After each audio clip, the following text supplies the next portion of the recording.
कि जब मैं 3 साल का था, मेरे पिताजी का स्वर्गवास हो गया था। मेरी प्रारंभिक शिक्षा गांव में आरएसएस का विद्यालय चलता है, बाबा माधवदास सरस्वती शिशु मंदिर। उसमें कक्षा 1 से लेकर 8 तक की शिक्षा मेरी वहां हुई। नमस्कार दोस्तों, मैं ओपी शर्मा आप सभी का स्वागत करता हूं मेरा चैनल businesseva.com में। लेकिन आज मैं बिजनेस की बात बिल्कुल भी नहीं करूंगा। जिनसे मैं मिलवाना चाहता हूं, जिनके बारे में बताना चाहता हूं, कहना चाहता हूं, अपनी बात को रखना चाहता हूं, वो एक टीचर हैं। यानी मैं आज ओनली शिक्षा की बात करूंगा। आप लोग देख रहे हैं आजकल हमारी सीरीज आ रही हैं देश के लिए कुछ करने के लिए, स्टूडेंट को कुछ करने के लिए, युवाओं को कुछ करने के लिए। इस सीरीज में हम लोग फ्री प्रमोशन करते हैं। जो लोग देश के लिए काम कर रहे हैं, शिक्षा के लिए काम कर रहे हैं, उनको बाकी थोड़ी सी जानकारी मैं दे दूं। हम लोग बिजनेसमैन को भी प्रमोट करते हैं, लेकिन बड़े बिजनेसमैन से थोड़े से चार्ज लेते हैं। और हमारी जो सीरीज है बिल्कुल फ्री ऑफ कॉस्ट चल रही है। देश के जो भी व्यक्ति, देश के नागरिक देश को सपोर्ट करते हैं, शिक्षा को सपोर्ट करते हैं। इसी सीरीज में मैं वेलकम करना चाहूँगा एक बहुत ही टैलेंटेड टीचर, अध्यापक, जिनका नाम है श्री बांदूराम शर्मा जी। बताना चाहूँगा वो बहेड़ी क्षेत्र, ग्राम ग्वारी से बिलोंग करते हैं और ज़िला बरेली लगता है। यानी ग्वारी बहेड़ी बरेली में उनका रेजिडेंस है। प्रेजेंट टाइम में वो आमडंडा बहेड़ी क्षेत्र में एक विद्यालय में टीचिंग कर रहे हैं। बाकी ज़्यादा जानकारी अगर आपको चाहिए तो हमारे चैनल पे जा सकते हैं, उनके चैनल पे जा सकते हैं। श्री बांदूराम शर्मा जी बहेड़ी से हैं और एक्चुअली हम लोग इनका एक स्पेशल इंटरव्यू, स्पेशल सम्मान करना चाहते हैं, हमारी टीम करना चाहती है। ये प्रोग्राम ऑर्गेनाइज किया है AH स्टूडियो श्री मनप्रीत जी ने, और इसको स्पॉन्सर कर रही है businesseva.com, parcelseva.com दिल्ली से, और कई कंपनियां स्पॉन्सर कर रही हैं। लेकिन हमारा कोई लक्ष्य नहीं है किसी बिजनेस का। आज हम ओनली शिक्षा की बात करेंगे। इसी कड़ी में उनके बारे में चंद शब्द में बता देता हूं, बाकी वो खुद ही आपको बताएंगे, रूबरू करवाऊंगा। सर के पिताजी का स्वर्गवास हो गया था 3 साल की उम्र में। इसी कड़ी में शिक्षा थोड़े बड़े हुए, वो जाना शिक्षा के प्रति उनको कहाँ से प्रेरणा मिली ये तो वो खुद ही बताएंगे। लेकिन मैं बता देना चाहता हूँ कि उन्होंने पिताजी के स्वर्गवास के बाद काफ़ी शिक्षा के प्रति जागरूकता रही उनके अंदर और शिक्षा ली। बड़ी परेशानियों में उनका जीवन गुजरा।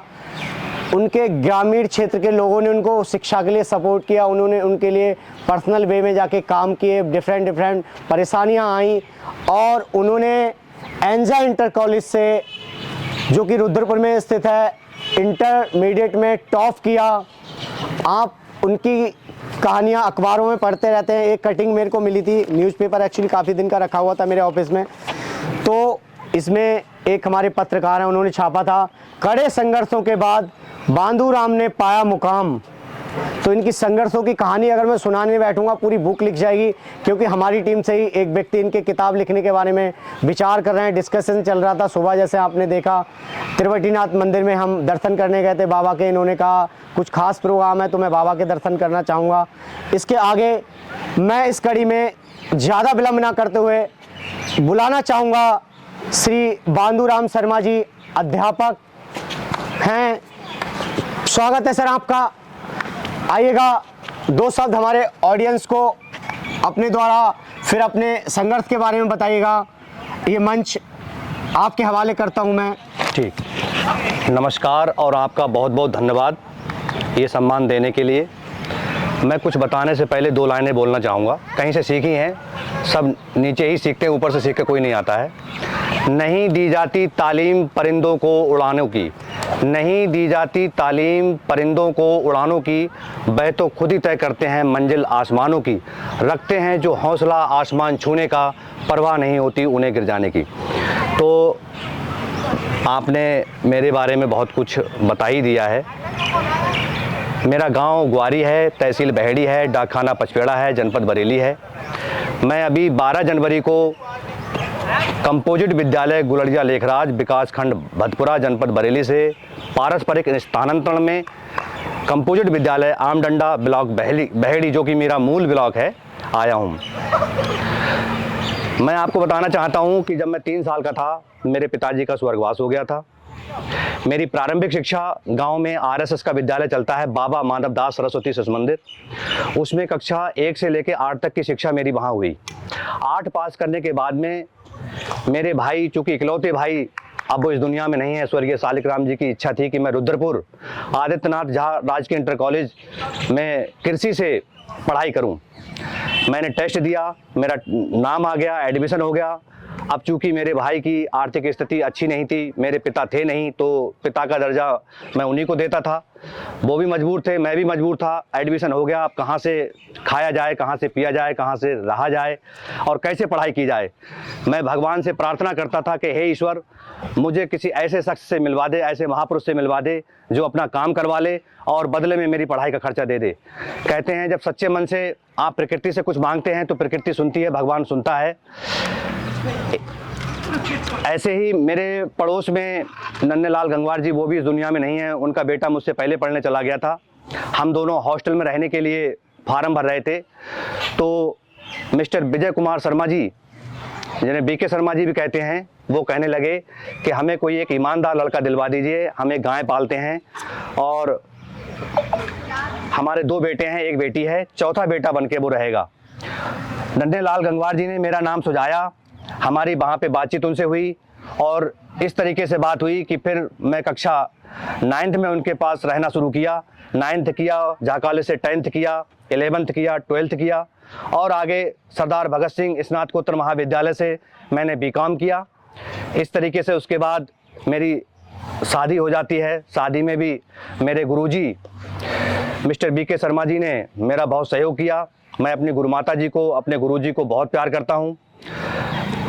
शिक्षक तो बहुत होते हैं, आज भी शिक्षक बन रहे हैं, लेकिन वो शिक्षक ही नहीं, मेरे लिए भगवान के बराबर हैं। उन्होंने मुझे बहुत प्यार किया, अपने पुत्र के समान प्यार किया और उन्हीं के साथ रहकर, उनको फॉलो करके एक अच्छे शिक्षक के पास रह के मैं आज शिक्षक बन गया और अब मैं बहेड़ी ब्लॉक में कंपोजिट विद्यालय आमडंडा में अपना शिक्षण कार्य कर रहा हूँ।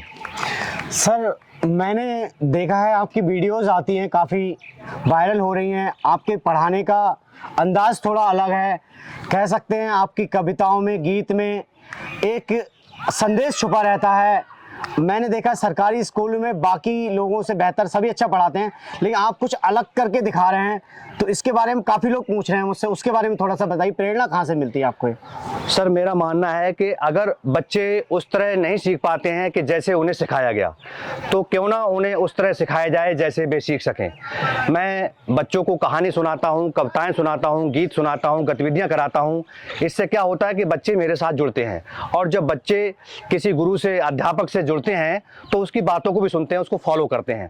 तो इसीलिए मैं अपने जो है शिक्षण कार्य में गतिविधि, कहानियाँ, गीत और कविताएं को सम्मिलित करता हूं और उससे बच्चे मुझसे जुड़ते हैं, मुझसे प्यार करते हैं। मैं बच्चों से बहुत प्यार करता हूं। मेरे 2 बच्चे हैं, एक बेटा और बेटी। मैं अपने क्लास में, मुझे कक्षा 3 और 4 मुझे मिली हुई है।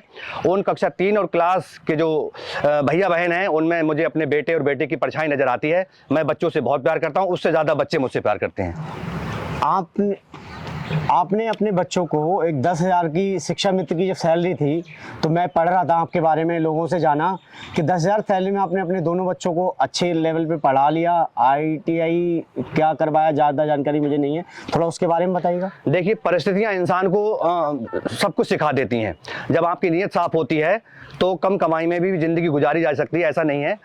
और हमने कभी आत्महत्या करने का कभी सोचा नहीं, हमने संघर्ष किया है और बहुत संघर्ष किया। संघर्ष तो बहुत, ऐसा नहीं कि मैं इस दुनिया में अकेला हूँ, संघर्ष करने वाला मुझसे ज़्यादा लोगों ने संघर्ष किया होगा, लेकिन मेरा भी संघर्ष कोई कम नहीं है। और मैंने जो है 10,000 रुपये में अपने बच्चों को पढ़ाया है और अच्छे से अच्छा खिलाने की कोशिश की, मेहनत की और परिणाम आपके सामने है। बहुत आपकी संघर्षों की कहानी है। आप इस देश के युवाओं को, शिक्षकों को, स्टूडेंट को क्या मैसेज देना चाहेंगे? और अगर इस देश की शिक्षा का ग्राफ जैसा कि आप देख रहे हैं काफ़ी बढ़ रहा है, मैं किसी राजनीतिक मुद्दे पे बात नहीं करना चाहता हूँ। हमारे ये दोनों योगी जी और मोदी जी शिक्षा को भी बढ़ावा दे रहे हैं, इकोनॉमी को बढ़ावा दे रहे हैं। पार्टी से मेरा कोई देना देना नहीं है, ये जो देश के लिए कर रहे हैं। और शिक्षा से क्या क्या लाभ कैसे कैसे आपने प्राप्त किया, आपने बता दिया। लोग क्या क्या लाभ ले सकते हैं, देश को कैसे आगे लेके जा सकते हैं, इसके बारे में थोड़ी सी रोशनी डालिएगा। ये मेरे दर्शकों का सवाल था, एक्चुअली मेरे पास कमेंट आ रहा था आपकी वीडियो के नीचे। मैं 2 लाइनें बोलना चाहता हूँ। मीठे बोल बोलिए क्योंकि अल्फाजों में जान होती है। मीठे बोल बोलिए क्योंकि अल्फाजों में जान होती है। इन्हीं से आरती, अरदास और अजान होती है। ये दिल के समंदर के वो मोती हैं जिनसे इंसान की पहचान होती है। श्रीमान जी, मैं आपको बताना चाहता हूँ कि 4 दिन की ज़िंदगी है इंसान की। जहाँ भी आप काम करें, जिस विभाग में आप काम करें, जिस संस्थान में आप काम करें, प्यार से, मोहब्बत से, मिलजुल कर समन्वय बना के काम करें। ईर्ष्या करने में, लड़ाई झगड़े में कुछ नहीं रखा है। और शिक्षा एक बहुत बड़ी चीज़ है। शिक्षा के द्वारा मनुष्य बचपन से प्रौढ़ता की ओर अग्रसर होता है। शिक्षा से मनुष्य की आर्थिक स्थिति मजबूत होती है, जीवन स्तर बदलता है, देश में चेतना आती है, प्रजातंत्र सफल होता है। तो शिक्षा का इंसान के जीवन में बहुत महत्व होता है और हर इंसान को प्यार से अपना काम ईमानदारी से करना चाहिए। समय से आप विद्यालय जाइए, समय से जो है विद्यालय से आइए, बच्चों को पढ़ाइए, बच्चों से प्यार करिए, भगवान आपकी जरूर सुनेगा। आदर्श विद्या मंदिर रुद्रपुर में आपका कैसा अनुभव रहा? क्या क्या संघर्ष किया आपने? कैसा? सरस्वती विद्या मंदिर इंटर कॉलेज आदर्श कॉलोनी रुद्रपुर, जो कि रुद्रपुर शहर की टॉप मोस्ट संस्था है, उसमें मैं सन 2002 से 2008 तक एज ए कार्यालय प्रमुख के रूप में कार्यरत रहा। वहाँ का अनुभव बहुत अच्छा रहा और बहुत कुछ सीखने को मिला, बड़ा अच्छा लगा। और मेरी आपके शिक्षण कार्य में भी वो शैली आपको देखने को मिलती होगी। काफ़ी कुछ अगर हम आपके बारे में बात करें, काफ़ी समय हो जाएगा, लंबा समय हो जाएगा। आगे आपके बहुत सारे लोग आएंगे आपके पास, पहले भी आते रहे होंगे हमारे जैसे लोग आपका इंटरव्यू करने। जैसा कि हमने मीडिया पे देखा, आपके कमेंट्स पढ़े, तो हमें कुछ महसूस हुआ कि इनको बुलाना चाहिए, सम्मान करना चाहिए। तो आपके लिए बहुत बहुत बधाइयाँ, इस सब के लिए बहुत बहुत बधाई। और मैं चाहता हूँ लोग आपके इस संघर्ष से प्रेरणा लें, देश के लिए कुछ करें, अपने लिए कुछ करें, क्योंकि मैं समझता हूँ पहले तो अपने लिए ही करना पड़ता है, देश की शिक्षा के लिए, स्टूडेंट के लिए, युवाओं के लिए। तो मैं समझता हूँ आपके साथ साथ, हमारी टीम के साथ साथ इस देश को बहुत आगे ले जाया जा सकता है। आगे ऑलरेडी जा रहा है। आपने देखा सनातन की, अगर मैं बात करूं, धार्मिक बातें नहीं करना चाहता हूं, तो आज डंका बज रहा है पूरे देश में, दुनिया में। मोदी जी दुबई में गए उद्घाटन करने। और अगर मैं इकोनॉमी की बात करूँ, मैं धर्म की बात तो बात को है, पहले मैं इकोनॉमी की बात कर रहा हूँ, क्योंकि हम लोग देश की शिक्षा व्यवस्था और उसकी अर्थव्यवस्था पे बात करते हैं। तो अगर ये मंदिर का उद्घाटन हुआ है अयोध्या में, तो उससे डेफिनेटली इकोनॉमिक बढ़ेगी। वहाँ के रेस्टोरेंट को बिजनेस आएगा, वहाँ के आसपास के क्षेत्र वालों को, मिडिल क्लास को, पुअर क्लास को, सबको बिजनेस मिलेगा। वहाँ के लोगों को रोजगार मिलेगा, होटल इंडस्ट्री का डेवलप होगा।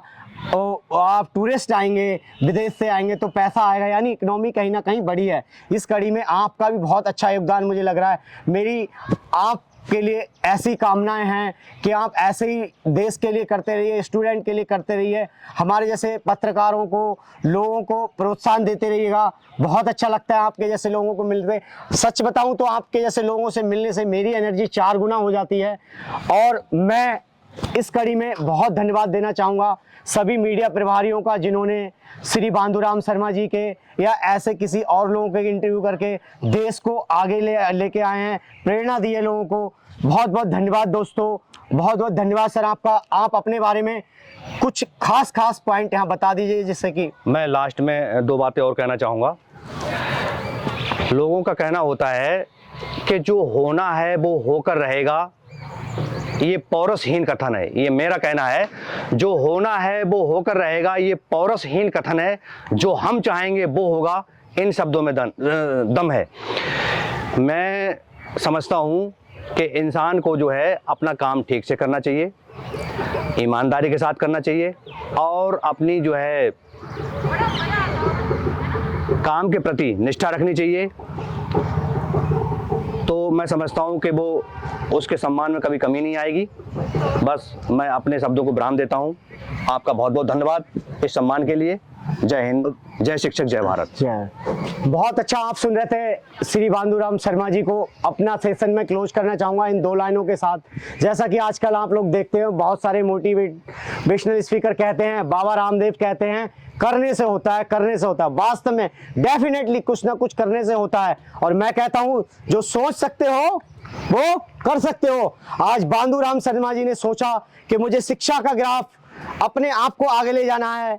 लोगों ने सोचा, मोदी जी ने सोचा कि शिक्षा का ग्राफ बढ़ाना है, तो ही हो गया।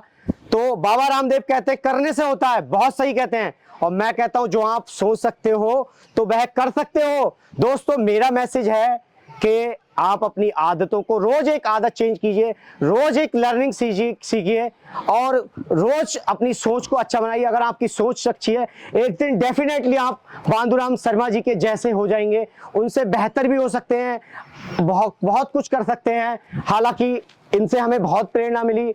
आप देखते हैं हमारे ब्रॉड पे लाइव सेशंस पे आते रहते हैं, हमारे फ्री वेबिनार, बिजनेस को सपोर्ट करने वाले, एजुकेशन को सपोर्ट करने वाले।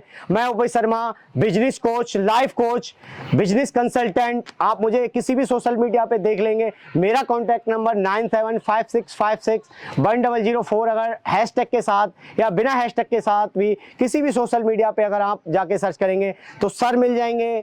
बहुत सारे लोग एक्सपर्ट फ्री में एजुकेशन देते हुए मिल जाएंगे, अपनी जीवनी बताते हुए मिल जाएंगे, लोगों के बारे में बताते हुए जाएं। धन्यवाद दोस्तों, बहुत बहुत आभारी हूं मैं इस देश का, जहां मुझे बोलने की आज़ादी है, सुनने की आज़ादी है, अपनी शिक्षा का प्रसार करने की आज़ादी है, अपनी बात को कहने का, अपने बिजनेस को प्रसार करने की आज़ादी है। बहुत बहुत धन्यवाद दोस्तों। सभी श्रोताओं के लिए मेरा मैसेज है कि बांदूराम शर्मा जी जैसे लोगों से आप शिक्षा लेते रहिएगा और अपनी शिक्षा आदान प्रदान करते रहिए, जिससे कि मेरे देश का, आपका मेरा जो देश है, देश का विकास हो, युवाओं का विकास हो, शिक्षा का विकास हो। जो लोग चर्चा करते हैं बेरोजगारी है, ये मिट सके, देश में कुछ नई क्रांति आए। धन्यवाद। जय हिंद, जय भारत, जय माता दी, वंदे मातरम, जय माता दी। Thank you.